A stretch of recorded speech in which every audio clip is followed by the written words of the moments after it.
Okay. Good evening, everyone. Thank you all for waiting around. I know, look, we got a hockey game to go watch, partout l'équipe canadienne, l'équipe des Oilers. Thank you all for being here, and thank you for your coverage. Thanks for you at home.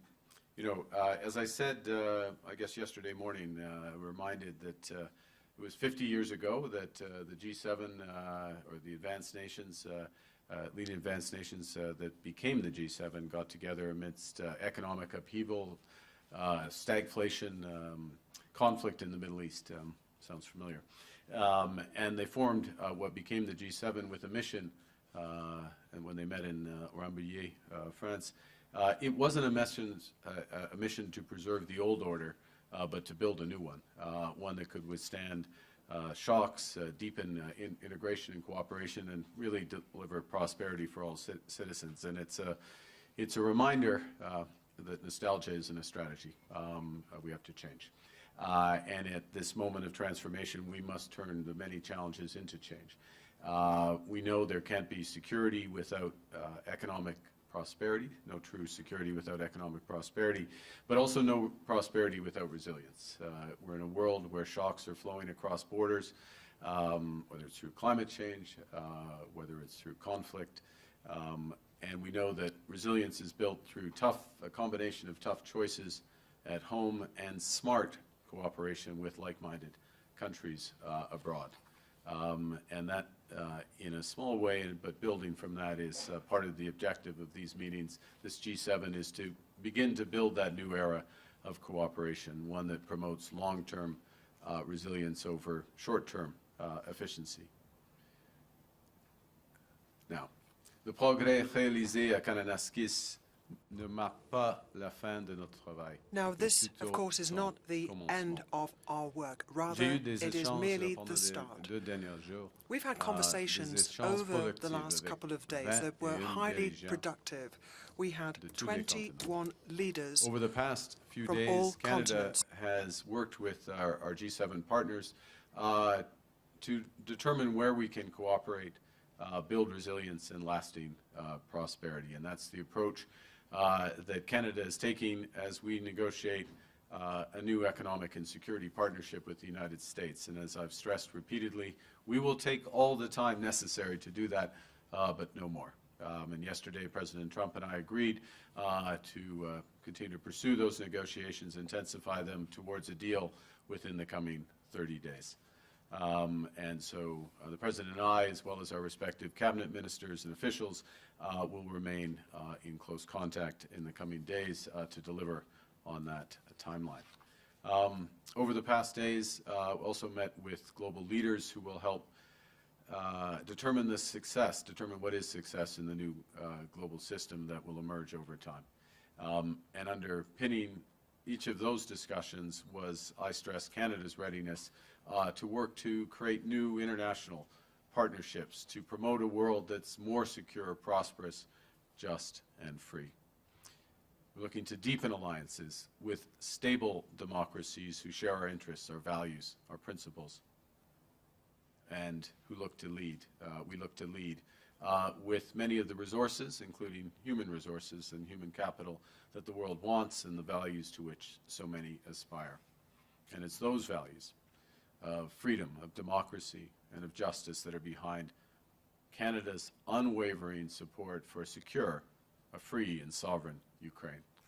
And this morning I shared with President Zelensky and G7 partners what Canada is doing moving forward in multiple respects with measures to support Ukraine in its struggle in Russia's unjustified and barbaric war. With our international partners, we're launching a major new package of sanctions on individuals, on companies, on vessels, the Shadow Fleet, to exert maximum pressure on Russia. We're also sending over $2 billion in funding for drones, ammunition, armored vehicles to help Ukrainians defend their territory, as well as a $2.3 billion loan to help rebuild the infrastructure in that country. And take a moment to reiterate our condolences given the barbarism witnessed overnight in Kyiv caused by Russia. G7 leaders also reiterated our commitment to the pursuit of peace and stability in the Middle East. Made clear that Iran is the principal source of regional instability and terror. And we've been consistently clear that Iran can never have a nuclear weapon. We urge that the resolution of the Iranian crisis leads to a broader de-escalation of hostilities, including a ceasefire in Gaza. Tout au long de ce sommet, nous avons également rassemblé des pays autour des défis et des opportunités les plus urgents de notre époque. Brought countries together to face up to the most urgent challenges which require international cooperation. And Canada is in a prime position to play a leading role in that process. G7 nations in the past 2 days agreed to move forward in cooperation on several key priorities. We're going to work with our partners in the G7 and beyond, a number of the countries are here today, to develop critical metals and minerals in order to build independence from non-market economies. And to that end, we will create a critical minerals production alliance, a G7-led strategic initiative to stockpile and develop critical minerals needed for defense and technology, including a range from germanium, gallium, graphite, rare earths. We also struck several agreements, accords from the aforementioned critical minerals supply chains to adapting, powering, and sharing artificial intelligence, to collaborating on quantum technologies, to preventing, fighting, and recovering from wildfires, something we feel intensely, obviously, here in the prairies, tackling foreign interference and transnational repression, countering migrant smuggling by dismantling transnational organized crime. Next week, we will shift from addressing threats to economic security to addressing threats and addressing issues with respect to global defense and security at the NATO summit and at the Canada-EU summit. We recognize that our leadership will be defined not just by the strength of our values, but the value of our strength. And with that, why don't I take the opportunity to, again, thank you all and open it up for questions. Merci beaucoup. Je suis prêt à votre question. Thank you very much. Happy to take your questions. So we'll now make a start on the press conference. Format will be as follows. One question, one follow-up. Format sera, excuse-moi, juste une question. Le format sera une question par journaliste. So there'll be one question per journalist. Bonjour, Monsieur Carney. Fanny Olivier de Radio-Canada.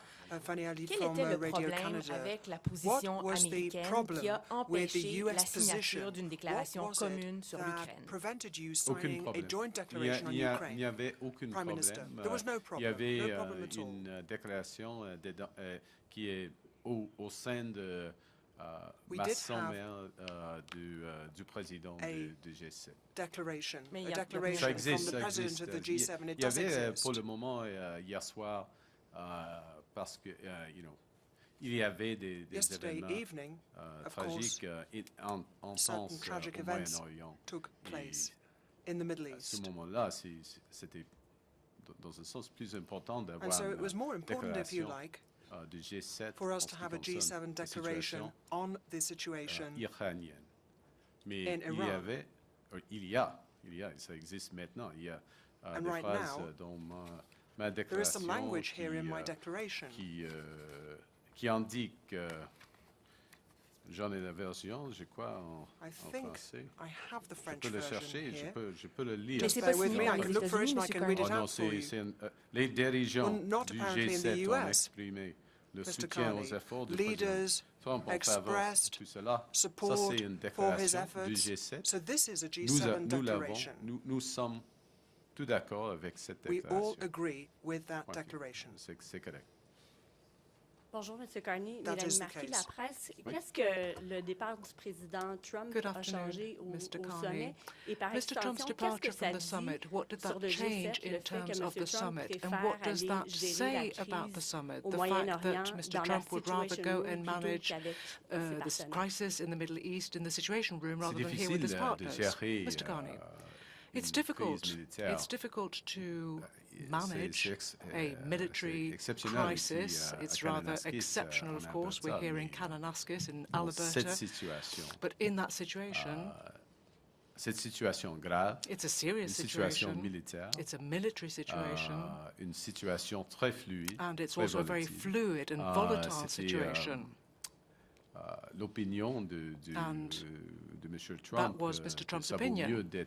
Mr. Trump felt that it was better for him to be in Washington, and I can understand that. I totally understand the decision that he took. C'est correct. C'était une situation exceptionnelle. The situation really was exceptional, or is exceptional right now. Bonjour, Émilie Bergeron, la presse Émilie canadienne. Bergeron, Monsieur Carney, Canadian je sais que Press. vous venez de dire Mr. que Carney, vous mentionnez l'Ukraine dans you've votre just said that you déclaration mentioned en tant Ukraine que in your en tant que declaration président as chair du sommet. of the summit, the Leaders' Summit. Il y a eu des But négociations pour avoir une déclaration conjointe entièrement dédiée à la guerre en Ukraine et ça n'a pas eu lieu. Les États-Unis de ce qu'on a entendu n'ont pas with the USA, they did not Alors, sign qu'est-ce que ça dit sur such l'unité a au sein du G7? statement. So what does that mean about? Pourquoi? What does that Parce mean que in terms of c'est consequences? la déclaration nothing at all, dont says Mr. la Carney. résumé de la présidente. Declaration, the chair's summary, I refer you to that. I was there. I mean, I was there, madam. You know, I'm the chair. I am the chair. I'm the chair, and I was there with President Trump, and we discussed every single word that is in this summary. Can we just get you on English on the lack of a Mon Dieu, okay. it's just because Yeah, just to be clear, in English. like the joint statement specifically on Ukraine. The joint statement specifically on No, Ukraine. it's in your presidential statement or your chair statement, but it is not signed by the 7 leaders. Why is that the case? What happened with the United States? As I said in French, rien, nothing. Okay? This was discussed by all 7 leaders. Well, it's more than 7 because we have the presidents of the European Commission and the presidents of the European Council last night at dinner. These exact words, and they're in my chair's summary. We had, as I said in French, we had a declaration given the exceptional and fast-moving situation in Iran. We concentrated on that, and as a specific one, I held this for my chair's summary. I honestly, look, there would be, if you want a nuance or if you want a sense, there would be things that some of us, Canada included, would say above and beyond what was said in the chair's summary. But the recognition of the importance of the initiative of President Trump to achieve a lasting peace, absolutely agreed. That we are resolute in pursuing all options to maximize pressure on Russia, including financial sanctions, agreed. That we recognize that Ukraine alone has committed to an unconditional ceasefire, agreed. And that we all agreed that Russia must do the same. I appreciate the detail in that. I'm going to ask you my question now, if you don't mind. Mike, Yeah, I thought that wasn't your question. I know, but you asked me just for the. This was the equivalent of en anglais for those who I would call it follow en anglais plus, but I appreciate that. In your meeting with Prime Minister Modi, I wanted to ask you, what did you say to him about the murder of Canadian Sikh activist Hardeep Singh Nijjar? We have had a discussion, the Prime Minister and I, about the importance of having the law enforcement to law enforcement dialogue, which is not just dialogue, cooperation directly. The importance of addressing transnational repression, as I noted, including when we met, and obviously there is a judicial process that's underway, and I need to be careful about further commentary. En français, nous avons eu une discussion en ce qui concerne la coopération qui continue de l'enforcement de la loi, la lutte contre la répression transnationale. The fight against transnational repression. So there is a legal process underway right now. Gardé avec mes mots. And so I have I just want to be clear that yes or no, did you bring up the my murder? words. I refer to my previous answer. Hi, Mr. Carney. JP Tasker from CBC News. How are you? I'm great. Okay, good. Thank you, JP. President, How are you, JP? I'm just fine. That's good. Couldn't be better, really. President Trump says... That was your question. No, not so fast. President Trump says tariffs are simple, and what you're proposing to resolve the trade dispute is complex. What's he talking about? What have you pitched that's complex? Complexity is in the eye of the beholder sometimes. Look, we have mutual interests in security, border security, and military security, and in commercial prosperity, and we have a variety of paths of those discussions.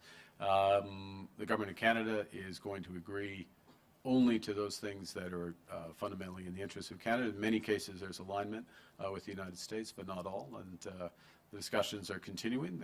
They're productive discussions, but they have more to go. And as I say, they'll take all the time that's necessary, but no more. Thank you. Good evening, Prime Minister Carney. Justin Ling, freelance. I'm wondering if you can comment about whether or not President Trump and the American delegation pushed to water down language around the Ukrainian joint declaration, the joint declaration on Ukraine. And on top of that, I wonder what you make of his comments suggesting that it was personally offensive to Vladimir Putin to kick him out of the G7 after the invasion of Crimea. The answer to the first, and I will speak, as you may appreciate, Justin, at these events, I speak with President Trump and his equivalents, not the delegations. The language that's in my declaration, directly with President Trump, no adjustments from my fellow leaders. So the consensus around that language. With respect to was it personally? It was personally offensive, as to put it mildly, to the citizens of Ukraine and the inhabitants of Crimea when Russia invaded in 2014, which was the cause of their ejection from the G8. Good evening, Prime Minister. Christopher Nardi from the National Post. Canada has sent mixed messages in the past on our willingness to supply energy to allies, particularly LNG, to our allies in Europe and Asia. So what are you telling our G partners now about what Canada can do to secure supply? And is it very different from your predecessor's message? I'll just look forward. As you know, or I believe you would, most Canadians do, we view that Canada has a unique opportunity to become an energy superpower. That's in all forms of energy. Would very much, to go to your specific question, would very much include LNG. We're seeing the opening very shortly. We just had opening of one of the major LNG projects, partially Indigenous owned, as you know. LNG Canada is about to be functioning, the largest LNG investment that we've seen. There is more that's possible, and there have been a number of discussions, including here, about potential LNG partnerships. So we look forward to those. As well, there have been a number of discussions, and I'll refer back to one of the decisions at this summit around Canada's immense potential to be a supplier of critical metals and minerals, rare earths. There was, this is my point to bring out my prop, which can you see this? You can't, but this is the magnet that President von der Leyen circulated, which is formed in Estonia by a Canadian company, and it is the only such magnet made outside of China right now. And of course, building that out with rare earth materials in Canada, this is one of many examples that we can supply. So being an energy superpower is conventional, it's critical minerals, it's clean energy, it's nuclear, it's hydro, it's all those aspects. And I would say a tremendous interest in that. And my government, alongside provincial governments, but of course at the core, the private sector is looking forward to developing those in the interests of shared prosperity. Good evening, Prime Minister. Joanna Smith with The Logic. Yesterday, President Trump, after leaving the summit, told reporters that you had discussed Canada's participation in the Golden Dome defense system. Yep. He raised the price tag to $71 billion, or zero if Canada were to... Is that in Canadian? Or? If to state U.S. dollars, I believe. Well, so that he's not the only one sharing that. He said it would be a separate deal from any tariffs deal. What can you share about that discussion and where your thinking is now on that project? Well, look, a couple of things. One is that And part of the spirit, unfortunately, of these discussions is that the world is a much more dangerous place, and the threats that face Canada, face other countries, have shifted quite dramatically. We can see exactly, unfortunately, in very tragic respects, what's happening in the Middle East as we speak, in terms of threats from ballistic missiles, the necessary to have ballistic missile defense. Canada, our geography is less and less of a shield, of a natural shield in those respects, and Russia is an aggressor. Other hostile states are in prospect, terrorist organizations as well. We need to protect ourselves. That's part of the reason why, well, those are the reasons why we've started with the over-the-horizon radar scheme with the Arctic, which is one component of a broader protection that needs to be put in place. There are many reasons why partnering in this case, not all cases, but in this case, partnering with the Americans would make sense. We certainly do already, as you know, in NORAD, and this is a potential extension of that. But these are live, ongoing discussions, you know, we'll continue to pursue them as long as they make sense for Canada. Bonsoir, M. Carney, Guillaume Saint-Pierre, Journal de Montréal. Est-ce que M. Trump est revenu encore une fois sur son fantasme là, du 51e État dans vos conversations privées avec lui? Et si oui, qu'est-ce que ça dit sur l'état des négociations et sur le respect? Vous avez beaucoup parlé de respect l'année dernière. To do with the state of negotiations and about this idea of the respect, perhaps, that you have for one another. Il y en a beaucoup de respect. No, there's a great deal of respect for Canada. Donc il l'a pas mentionné du tout. So he didn't mention it at all? No. Vous êtes déçu, évidemment. You're disappointed, obviously.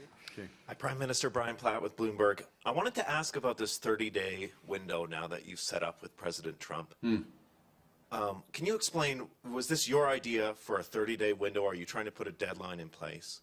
And is retaliation still, I mean, do you move to retaliation if this 30 days expires without a deal? What's the rationale here, and what happens if you don't get to a deal?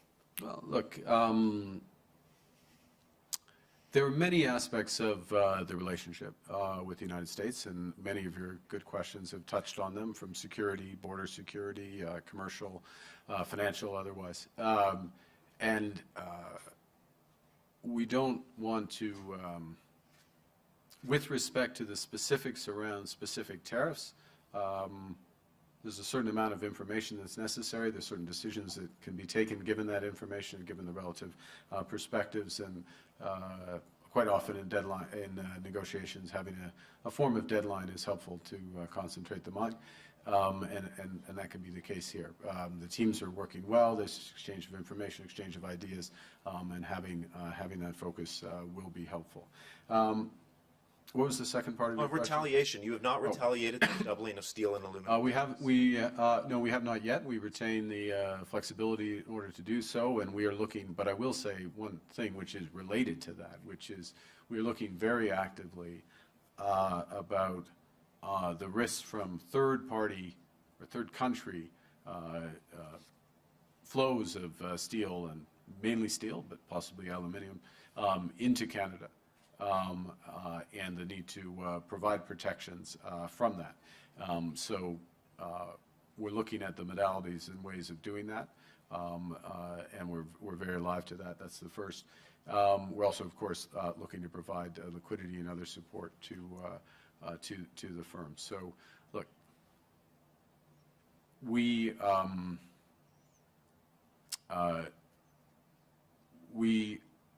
have consistently responded in the best interest of the Canadian industry and Canadian workers when there have been these illegal and unjustified tariffs put in place. We do so in a way tailored to each situation. We have multiple tools with which we can respond, and some of those, as this evolves, relate as much to other countries' potential dumping of steel, excess steel into Canada as it does the U.S. So we're looking to calibrate appropriately, but we'll do what's necessary, and in short term. And I wouldn't necessarily look to a 30-day window in that response. Hi there, Mark Arnold with the Globe Mail. On the 30 days, are we expecting to see a full deal announced in 30 days, a blueprint of a deal? And has Donald Trump ever given you any indication that he is willing to remove all tariffs on Canadian goods, as the Canadian delegation and yourself have requested? Well, it's a negotiation, so that's our position. At present, the United States may have a slightly different position, but we'll pursue one that is in the best interests of certainly Canada and aligned with U.S. interests. Thanks. A blueprint versus a full deal? On verra. We'll see. Look, it's we have a full deal. It's called the USMCA. Kuzma here. Last question. Yeah. Good evening, Prime Minister. My name is Gaurav Sawant. I work for India Today in Delhi.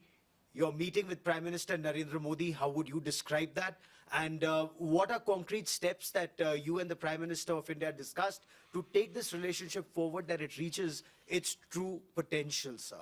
Well, I think several things, if I may say. I would say the meeting, the fact of the meeting, let me say a few things.